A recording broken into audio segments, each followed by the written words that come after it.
Well, as I'm waiting for the video to tell me that it is starting, I believe it will pretty soon. It says video is starting. Now it says we're on. I'm feeling very magical this morning. And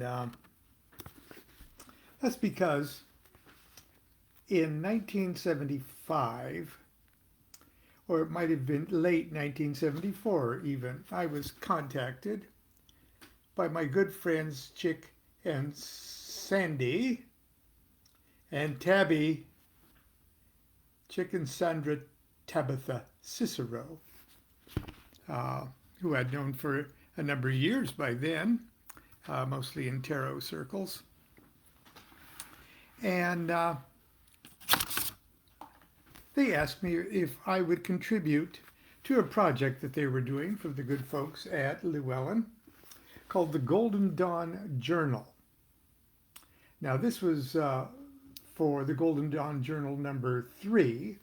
I'm not sure how many there were, 3 or 4 or 5, but I contributed to a couple of those, and they were kind enough to ask me. And the theme for this Golden Dawn Journal was the art of Hermes. And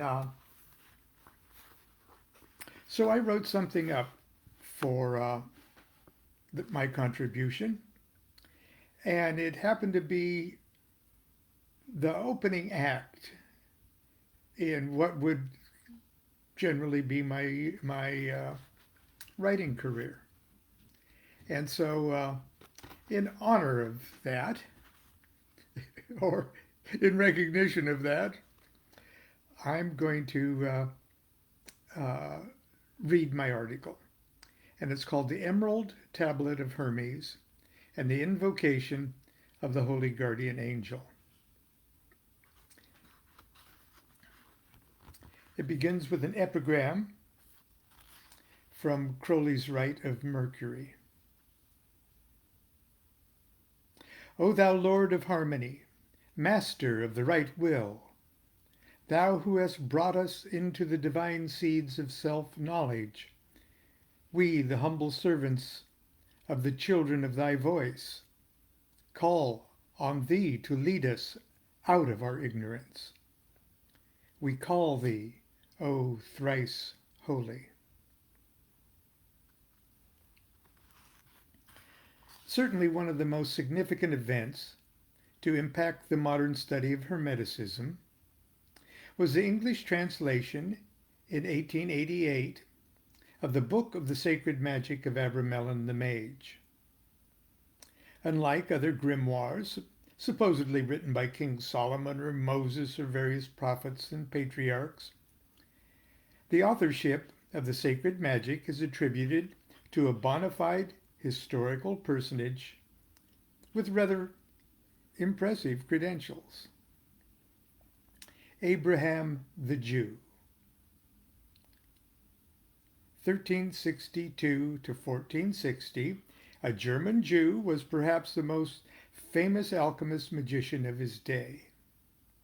He certainly was among the wealthiest. A pious Kabbalist of great renown, he nevertheless was not above displaying his magical and alchemical prowess for the amusement of the rich and powerful. In his heyday, he delighted and astonished the likes of King Henry VI of England, Popes John the 23rd, Benedict the 13th, Gregory the 12th, and the Emperor Constantine of Greece, Emperor Sigismund of Germany, and the Duke Leopold of Saxony. An insatiable seeker of wisdom, Abraham traveled extensively in search of ever more profound secrets of nature and the divine. In Egypt, he was told of a desert hermit, a powerful mage known as Abramelin, who held the keys to a supreme magical secret. Abraham sought out and found this great wizard and was allowed to live and study for a time with the old man. After exhorting his new student to lead an austere and pious life, Abramelin cautiously turned over two small books which outlined the sacred magic. Abraham the Jew claimed that the magical powers he obtained from the mastery of the magic of Abramelin protected him for the rest of his life and were the source of his success, fame, and great riches. Shortly before his death, he bequeathed to his two sons the greatest treasures of his long and colorful life. To his eldest son, Joseph, he transmitted the secrets of the Holy Kabbalah. To his youngest son, Lamech, he bestowed the sacred magic of Abramelin the Mage. Now, as quaint as the above story may be, the book of the sacred magic of Abramelin the Mage might have remained just another footnote among the voluminous aggregation of occult literature of that period, if not for one bombshell of a postulation that serves as the cornerstone of the Abramelin operation. A concept that catapults the work far above its contemporary grimoires and makes the sacred magic a spiritual science equivalent to the highest yogic practices of the East. Abramelin reveals that each of us is linked to a spiritual being whom he calls the holy guardian angel. Until we've become spiritually wedded to this being, we are not fully equipped as human beings to rule the denizens of our lower nature or advance spiritually. The primary focus of the Abramelin operation is the union, or the knowledge and conversation, with one's holy guardian angel. Until this is accomplished, it's useless to even attempt to manipulate the circumstances of life, because we are yet spiritually unprepared to adequately comprehend the nature of our true will, let alone competent to exercise that will upon the cosmos. After knowledge and conversation is achieved, the angel becomes the magician's counselor and directs from a position of supreme wisdom all subsequent magical activities. Now, this is a striking philosophical departure from the ceremonial magic practices that were popular among the contemporaries of Abraham the Jew. Solomonic texts, so-called because they were supposedly derived from the magical writings of King Solomon, place the magician in a position of whining to an all-powerful yet inexplicably gullible God to temporarily be allowed to address the spirits with borrowed divine authority, literally attempting to bluff the infernal minions into believing they are being conjured by a new Moses or Elijah or Solomon. The technique is not too dissimilar to that of a spoiled rich boy coercing his powerful father into allowing him to beat the butler. This is not to say that such magical practices are ineffectual. On the contrary, they can achieve seemingly astounding results and phenomena. All magical activity, whether guided by the perfect wisdom of the holy guardian angel or by the most unworthy motives of an unenlightened villain, sets into motion a chain reaction of unseen effects that seek and eventually find a medium in which to discharge the energy of the working. If the magician's spiritual sight is clear, then the momentum of the entire universe impels the energy to find its perfect mark and the object of the operation is accomplished. However, if the magician is deluded as to any aspect of the circumstances surrounding the working, then the energy generated by the ceremony will seek out the path of least resistance and eventually miscarry as a malignant tumor in the fertile soil of the magician's own delusions. Unless one is divinely inspired by the holy guardian angel, he or she will continue to operate in the dark, motivated by ill-considered desires and guided by defective powers of perception. While the term holy guardian angel used in this capacity appears to have originated with the sacred magic of Abramelin the Mage, the concept of a personal divine entity is unquestionably much older.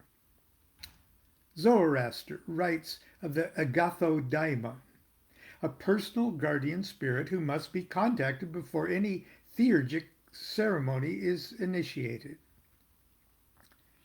These spirit guides were called Iungus, ferrymen, and together with the Sinukes and the Teletarche, comprise the primary hierarchy of the Chaldean archangels. Now I digress for a moment. For those of you who are familiar with, say, the star ruby, a ritual of the Pentagram design created by Aleister Crowley, uses the Iungus, Sinukes, and Teletarche as the guardian or the archangels of the quarters. But I digress.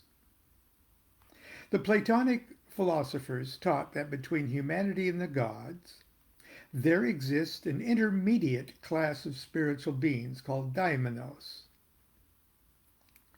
Each individual is assigned a personal daimon, and it is the daimon, not the god, who directly hears and answers prayers of our race. Socrates called his daemon genius. Spirit guides, who from prehistoric times have shepherded the shamanic visions of every culture on earth, serve to demonstrate that knowledge and conversation of the holy guardian angel is a fundamental and universal spiritual experience. Jesus said, "No man cometh unto the Father but by me." Krishna told Arjuna, "Only by single-minded devotion I may in this form be known and seen in reality, and also entered into."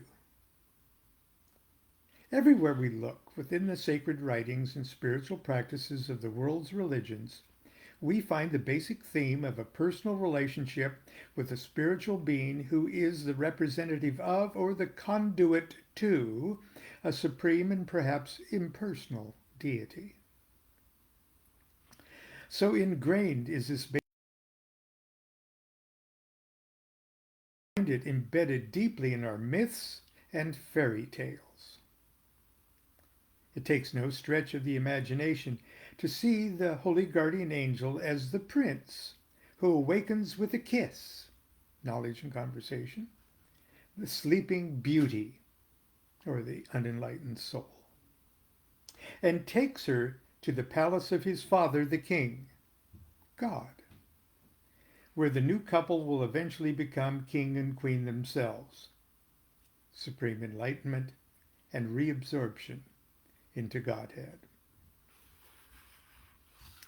Angel, by definition, means messenger, and students of the Western tradition will recognize the concept of such a divine intermediary as decidedly mercurial in nature.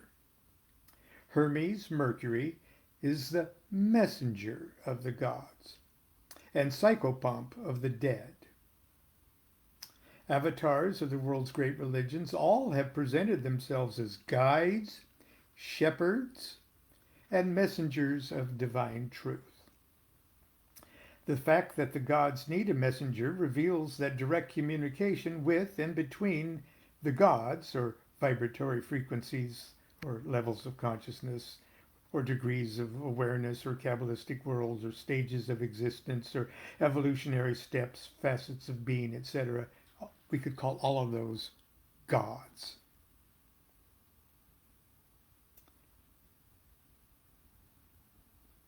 But religious literature says direct communication with those is not a good idea. Remember the fatal consequences when Zeus's mortal lover Semele demanded to see him without his insulated pajamas. Jehovah didn't appear to the Virgin Mary to announce she had his bun in her oven. The Archangel Gabriel did. Zeus didn't go into the underworld to tell his brother Hades to give Persephone time off for good behavior. He sent Hermes to deliver the bad news and lead the lady back. Thoth was forever jotting down notes and messages and frequently interceded in family squabbles of the gods of Egypt. In the Mahabharata, Krishna delivered so many messages back and forth between the Kurus and the Panchalas that he probably reached Brahmaloka on frequent flyer miles alone. It's unfortunate that the religions of the masses have presumed to ignore this central and universal theme and have mistaken their messengers for the message, worshipping, as it were, the advertisement than the product itself.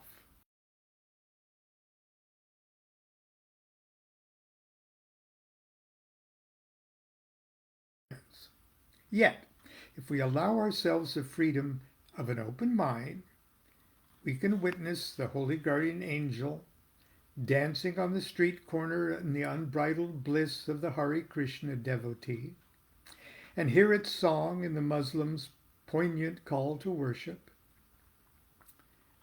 I have watched in awe as a babushka-hooded Polish grandmother opened her toothless mouth to receive the consecrated host at Mass. Her eyes fixed in ecstasy upon the unseen wonder as she dissolved in the body of her holy guardian angel whom she saw as Christ.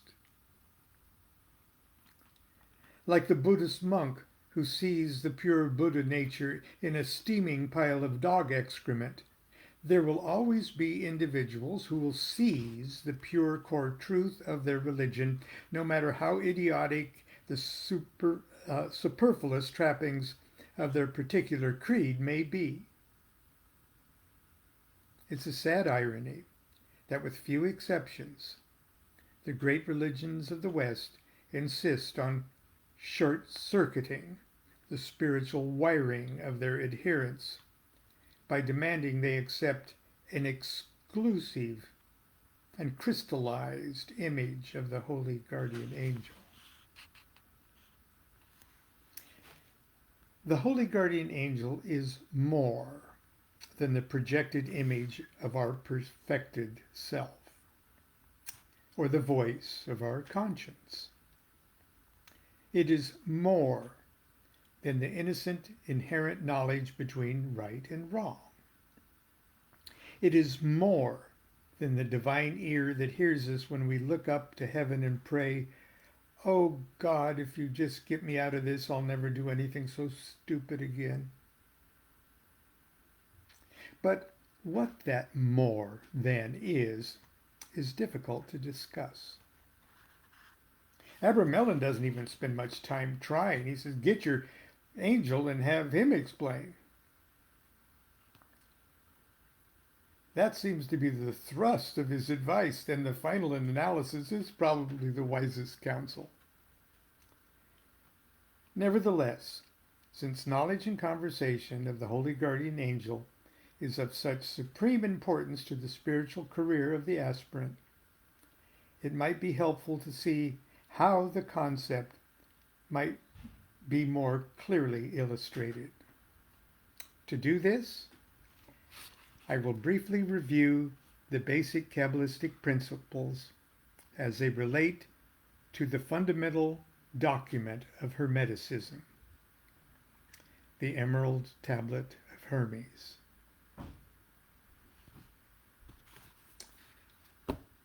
And that's where we'll hopefully pick up tomorrow. If you're so interested in tuning in for tomorrow. Anyway, it is Friday. The weekend is going to start. I'm feeling very magical and obviously. Anyway, maybe I will get out of this attire before I go to the post office this morning. But anyway, start your weekend. And hopefully I'll see you tomorrow for Saturday's reading. Continue to be good to yourself and be good to each other. Do what thou wilt shall be the whole of the law. Love is the law, love under will.